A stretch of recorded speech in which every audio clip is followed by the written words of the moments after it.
तुमने कभी सोचा है नवरात्रि आखिर क्यों आती है? साल में 2 बार यह पर्व क्यों मनाया जाता है?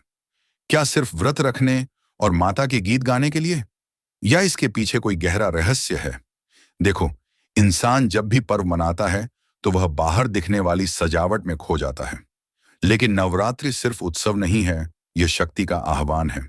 और शक्ति के सामने सबसे बड़ा अपराध क्या है जानते हो? अज्ञानता।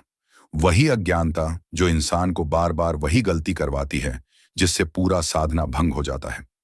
लोग सोचते हैं कि अगर व्रत रखा, अगर फलाहार किया, अगर माता की मूर्ति के सामने दीपक जलाया तो सब हो गया। पर असली खतरा वहां से शुरू होता है जहां हम समझते हैं कि हमने सब कर लिया। यही पहली भूल है। और यह भूल अगर नवरात्रि में हो जाए तो माता रुष्ट हो जाती है। नवरात्रि के 9 दिन क्या हैं? यह 9 द्वार हैं। तुम्हारे शरीर के 9 द्वार। आंखें, कान, नाक, मुंह, जननेंद्रिय और गुदा, ये सब द्वार। नवरात्रि का अर्थ है इन 9 द्वारों की शुद्धि। लेकिन लोग बाहर सफाई करते हैं, घर धोते हैं, मंदिर सजाते हैं, पर भीतर के 9 द्वारों को गंदा छोड़ देते हैं।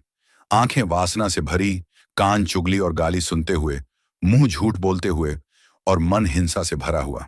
अब सोचो, तुम दीपक जलाओगे, घंटी बजाओगे, आरती गाओगे, लेकिन भीतर जो गंदगी है, क्या देवी वहां प्रवेश करेंगी? देवी बाहर नहीं आती, देवी भीतर आती हैं। और अगर भीतर गंदगी है तो वह शक्ति तुम्हें छोड़कर चली जाती है। यही है वह गलती जिससे नवरात्रि व्यर्थ हो जाती है। लेकिन लोग यह सुनना नहीं चाहते। वे डरते हैं क्योंकि उन्हें लगता है देवी बाहर बैठी मूर्ति में है। मैं कहता हूं, मूर्ति में कुछ नहीं है, वह तो पत्थर है। असली देवी तुम्हारे भीतर है।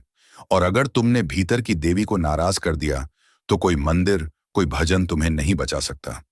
नवरात्रि में सबसे बड़ा पाप है भ्रम। लोग उपवास करते हैं लेकिन मनवास नहीं रखते। शरीर को भूखा रखते हैं लेकिन मन को और ज्यादा स्वादिष्ट पकवानों के ख्याल में डुबो देते हैं। व्रत के नाम पर जीभ के स्वाद का खेल चलता रहता है। ये फल खा सकते हैं, ये नहीं खा सकते। अरे, अगर व्रत रखना है तो मन का रखो, अगर उपवास करना है तो इच्छाओं का करो। लेकिन नहीं, तुम बस पेट पर ध्यान रखते हो।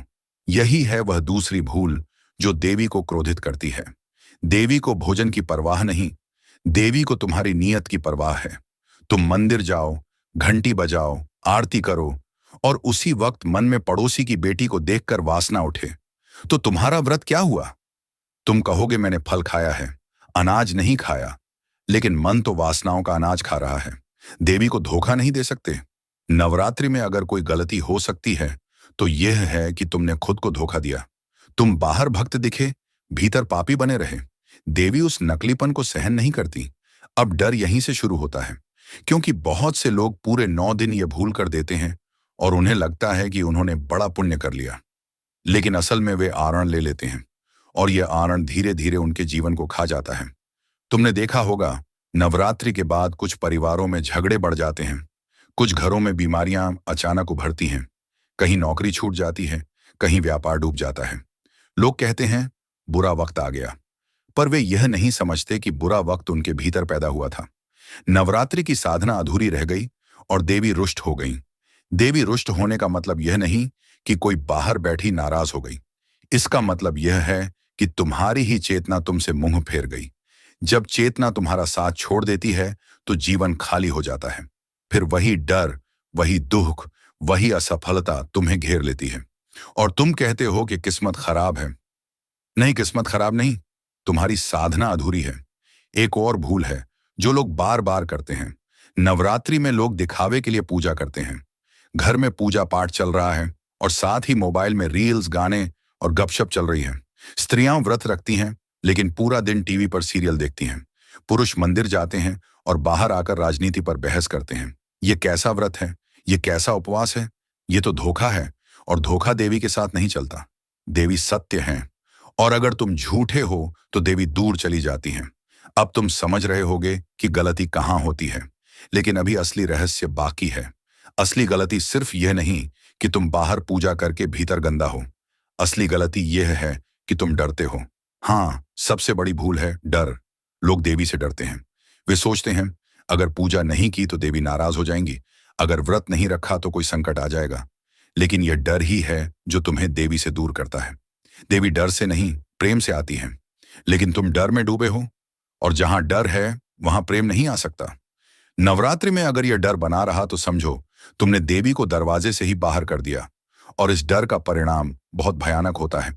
डर तुम्हें पाखंडी बना देता है। तुम पूजा इसलिए नहीं करते कि तुम्हें आनंद मिले, बल्कि इसलिए करते हो कि कहीं अनहोनी ना हो जाए। ये व्यापार है, भक्ति नहीं। और देवी को व्यापार पसंद नहीं। देवी को तो समर्पण चाहिए, लेकिन लोग सौदा करते हैं। माता, मैंने व्रत रखा है, मुझे यह दे दो। माता, मैंने आरती की है, मुझे नौकरी दिला दो। ये दुकानदारी है। और जब देवी देखती हैं कि तुम दुकान खोले बैठे हो, तो वे रुष्ट हो जाती हैं। अब तुम सोच रहे होगे कि क्या करें। यही तो रहस्य है। यही तो नवरात्रि का असली संदेश है। नवरात्रि का अर्थ है भीतर उतरना। लेकिन अधिकांश लोग बाहर ही रह जाते हैं, और यही उनकी सबसे बड़ी गलती है। याद रखो, देवी मूर्ति में नहीं, मंदिर में नहीं, आकाश में नहीं। देवी तुम्हारे ही भीतर छिपी है। अगर तुमने भीतर नहीं झांका, अगर तुमने भीतर के 9 द्वारों की सफाई नहीं की, तो चाहे तुम लाख माला फेर लो, 1000 दीपक जला लो, कुछ नहीं होगा। और अगर यही गलती नवरात्रि में कर दी, तो यह साधना तुम्हें पुण्य नहीं देगी, बल्कि पाप का बोझ बढ़ा देगी। यही कारण है कि लोग जीवन भर पूजा करते हैं, लेकिन उनका जीवन नहीं बदलता, क्योंकि उन्होंने असली काम कभी किया ही नहीं। तुम्हें शायद यह सुनकर आश्चर्य होगा कि देवी नाराज होने की असली वजह कोई बाहरी गलती नहीं है। मूर्ति को ठीक से न सजाया, फूल ताजे नहीं थे, दीपक समय पर नहीं जला, ये सब मामूली हैं। असली भूल भीतर होती है, और वही भूल तुम्हें जीवन भर परेशान करती रहती है। नवरात्रि में लोग सबसे ज्यादा किससे डरते हैं? यह कि कहीं माता रूठ न जाए। लेकिन सच्चाई यह है कि माता रूठती नहीं। तुम खुद उनसे दूर चले जाते हो।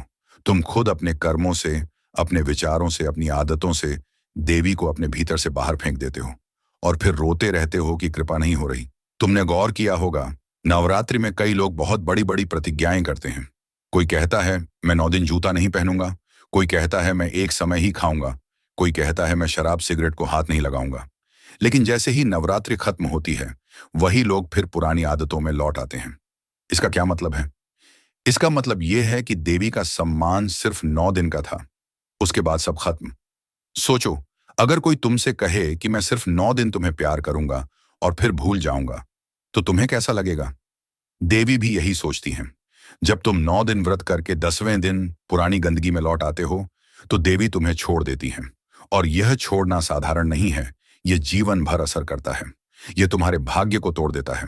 तुम जितना ऊपर उठने की कोशिश करते हो, कोई अदृश्य शक्ति तुम्हें खींचकर नीचे गिरा देती है।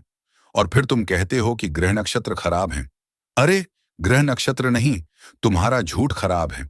नवरात्रि में सबसे बड़ा अपराध यही है, झूठा भक्ति भाव। और झूठ की एक खासियत है, वह देर तक छुपता नहीं।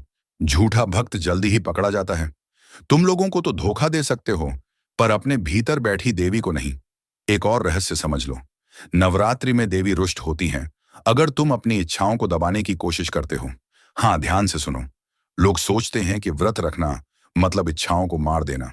वे कहते हैं मैं भूखा रहूंगा, मैं सोऊंगा नहीं, मैं बोलूंगा नहीं। लेकिन भीतर दबाई हुई इच्छाएं और ताकतवर होकर उठती हैं। वे सपनों में आती हैं, वे कल्पनाओं में आती हैं, और अंततः फट पड़ती हैं। देवी चाहती हैं कि तुम इच्छाओं को समझो, दबाओ मत। लेकिन लोग समझते हैं कि साधना का मतलब रिप्रेशन है, और रिप्रेशन पाखंड है। यही वह भूल है जो साधक को तोड़ देती है। और जब साधक टूटता है, तो उसकी सारी ऊर्जा नकारात्मक हो जाती है। देवी का स्वरूप आनंद है, नृत्य है, हंसी है। और अगर तुम आनंद को छोड़कर सिर्फ कठोर तपस्या करोगे, तो देवी तुम्हें छोड़कर चली जाएगी। क्योंकि देवी मृत्यु नहीं है, देवी जीवन है। याद रखो, नवरात्रि मृत्यु का उत्सव नहीं है, यह जीवन का उत्सव है। लेकिन तुम उसे मृत्यु जैसा बना देते हो, यह भूल मत करना। और अब सबसे गहरा रहस्य सुनो। नवरात्रि में अगर एक गलती हो जाए, तो वह है अहंकार। लोग कहते हैं हमने 9 दिन का व्रत रखा, हमने इतने घंटे जप किया, हमने इतना दान दिया। यह हम ही तो सबसे बड़ा झूठ है। देवी के सामने अगर कोई चीज सबसे ज्यादा घृणित है, तो वह है अहंकार। अहंकार वाला भक्त भले मंदिर के दरवाजे तक पहुंच जाए, लेकिन देवी उसके भीतर प्रवेश नहीं करती। देवी को चाहिए समर्पण। समर्पण का मतलब है कि मैं मिट जाए। और जब मैं मिटता है तो देवी प्रकट होती हैं।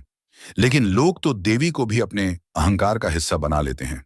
कहते हैं, देखो मैंने कितनी पूजा की, देखो मेरी वजह से घर में सुख शांति है। यही भूल है, और यही भूल जीवन को बर्बाद कर देती है।